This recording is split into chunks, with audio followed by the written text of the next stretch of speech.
for all your softball fans, we have a treat.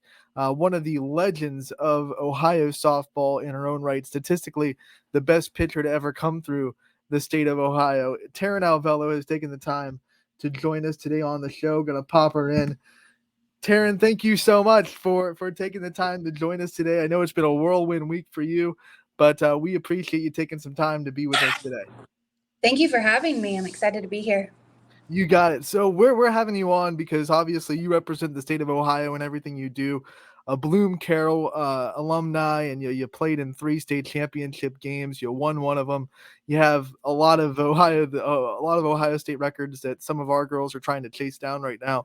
So my first question for you is, when you look back on your high school career, and obviously you've accomplished so much since then, what are some things that still stick out to you and still hold cherishable memories about your high school career in Carroll?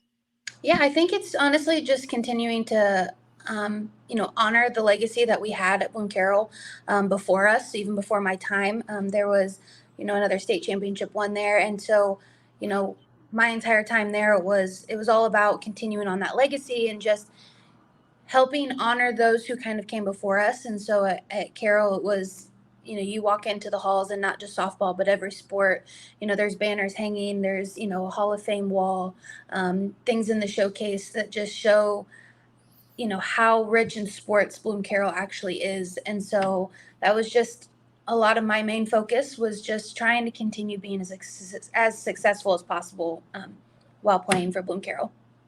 You as an athlete had a lot of hype even before you even stepped on a high school field. You were already committed to Washington. Your freshman year, everyone kind of knew who you were. What was it like going through your high school career with that kind of attention and that kind of presence where, everyone kind of knew who Taryn Alvelo was before you even stepped on the field? Honestly, I felt like I didn't realize like the additional pressure that was on me until probably my junior year. My first 2 years, it was just fun.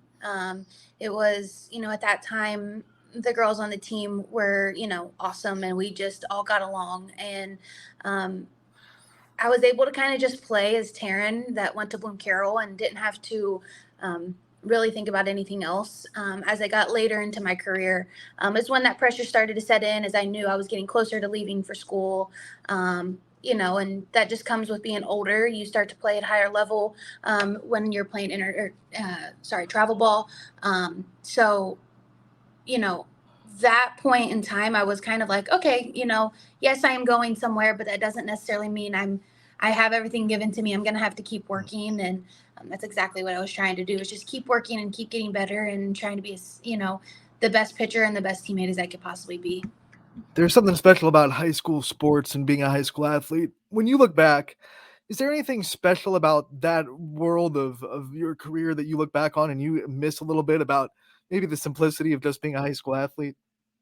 Yeah. I definitely feel like my sophomore year when we won the state championship, the community that we had behind us, and knowing that, when we were leaving for those games, it was our whole town was following us and having a parade for us. And even when we returned back with that trophy, and even the years that we came back as runners up, it was like, we still made it there and we still made our community proud. And when I try to tell a lot of people now that don't necessarily come from small towns like I did, I was like, there's something to be said coming from a small town.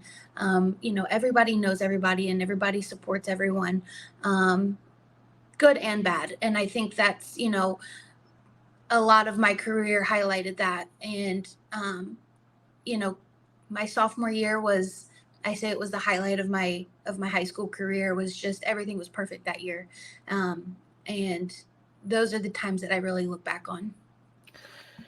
We just covered a state championship. You won a state championship. So I'm wondering, a lot of accolades for you, a lot of accomplishments in your career. Where does that state championship rank among all the things that you've been able to do in your softball career?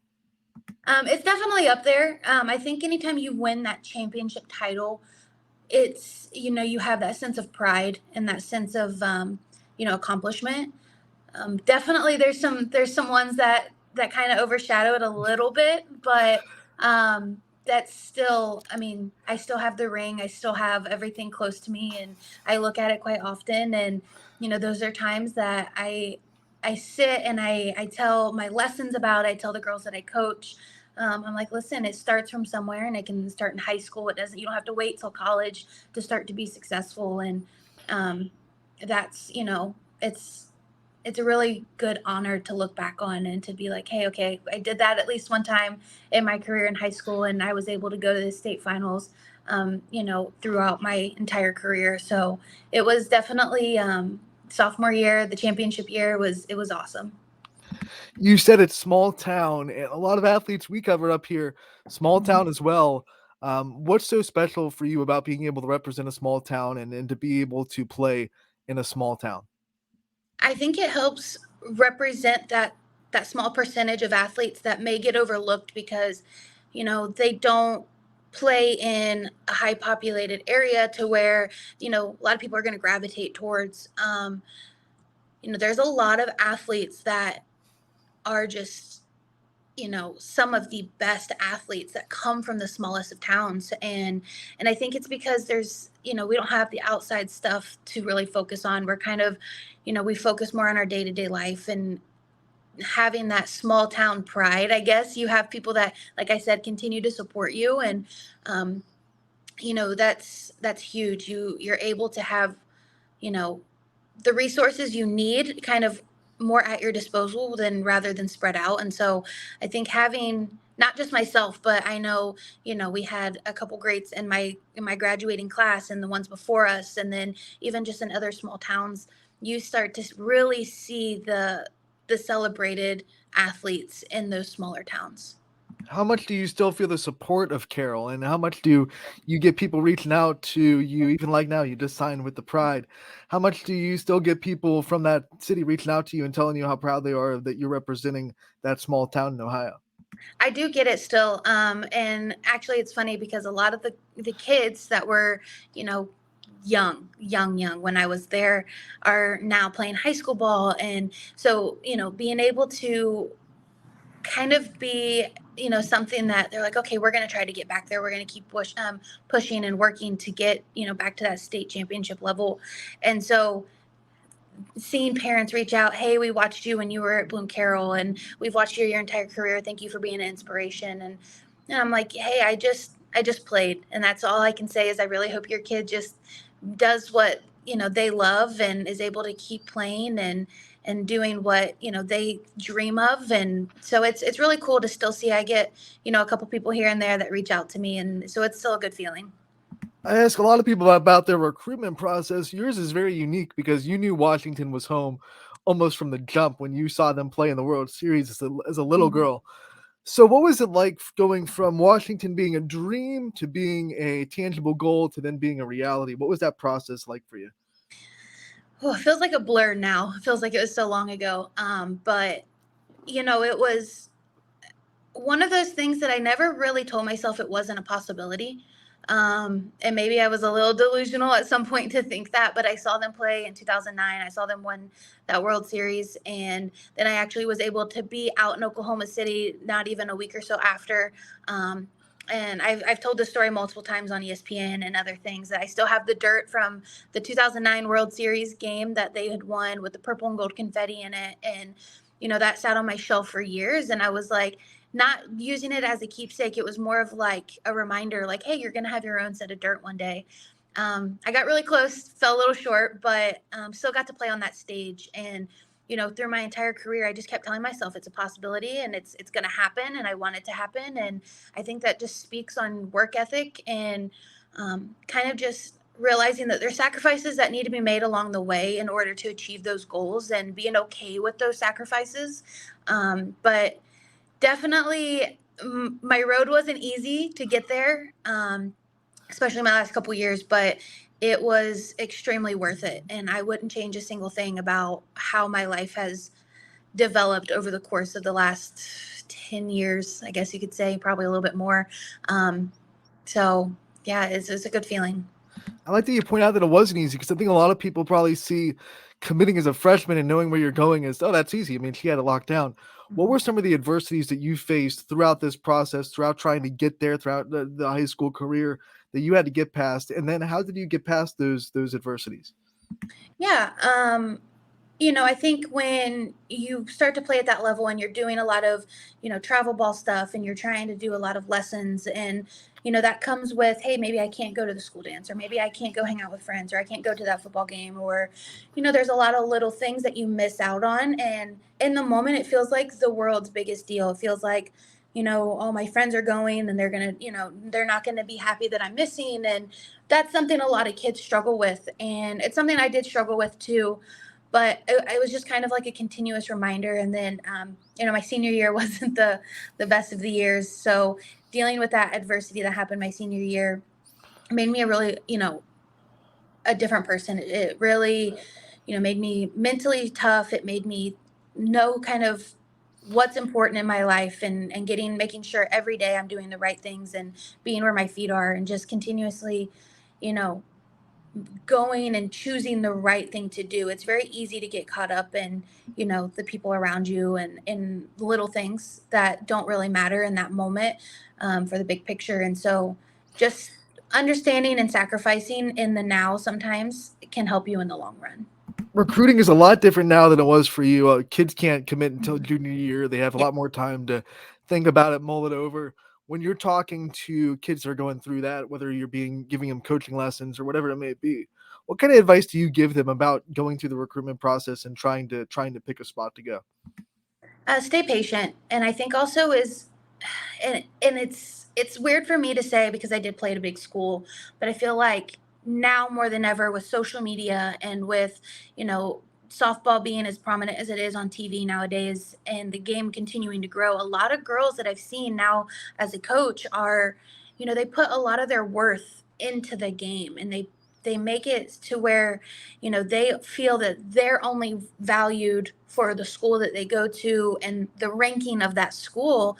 And I constantly am reminding people that, hey, like, the big school isn't always a fit for everybody, and you have to also understand that even if you go to any division, any level, you're still playing the sport you love and you're getting your education paid for no matter what level you play at.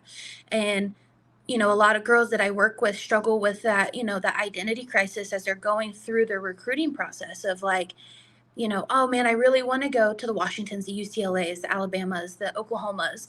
And it's kind of being like, okay, you do have to realize that there's only like 2% of the softball players that leave and graduate high school that actually go to that to those level of universities. And so it's like, okay, if that's not a reality for you, maybe that be too far away from home or the level that you're at, or you know how much time you're willing to put into your sport and the practice and the preparation that you have to get. It's like, hey, like, are you going to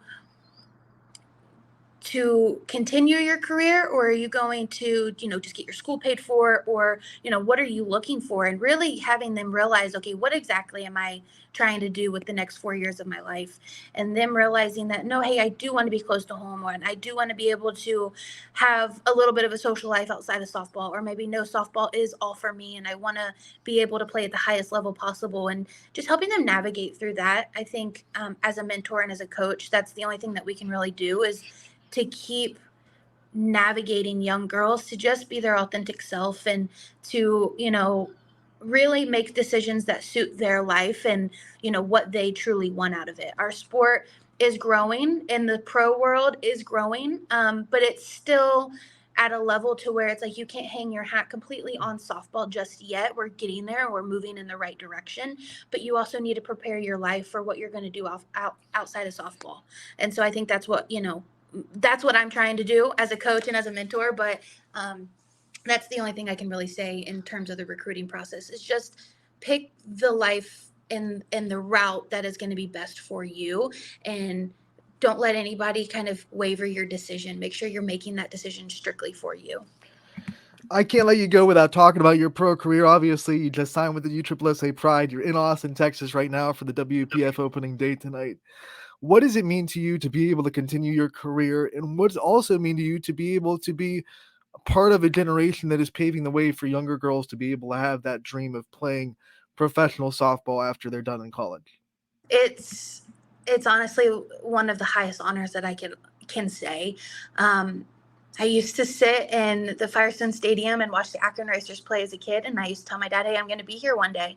And sadly, the Akron Racers are no longer a part of the pro world. But being able to, you know, get drafted out of my senior year and to go and play my rookie year and win the Coles Cup with the Pride, um, and then play in Athletes Unlimited, and then now being back in the WPF and help starting the last year, really have this league take off, and being in this new WPF league and helping kind of create the new platform for what young girls that are just now going through 10 and 12U ball and just getting their careers started, having them have something to really look forward to when they're older is it gives me chills to think about, and to know that at one point I was that little girl, and the game is so much different now. What we're doing, and the path that's being paved is amazing. Karen, I appreciate your time coming on with us to talk about your career in Ohio, your career now. You're making the whole state of Ohio proud, not just the little town of Carroll. We're all proud to call you an Ohioan. Thank you so much for being just an impact on our sport that we love, and we wish you the best of luck in the WPF tonight and the rest of the season. And we can't wait to talk to you real soon. Thank you again.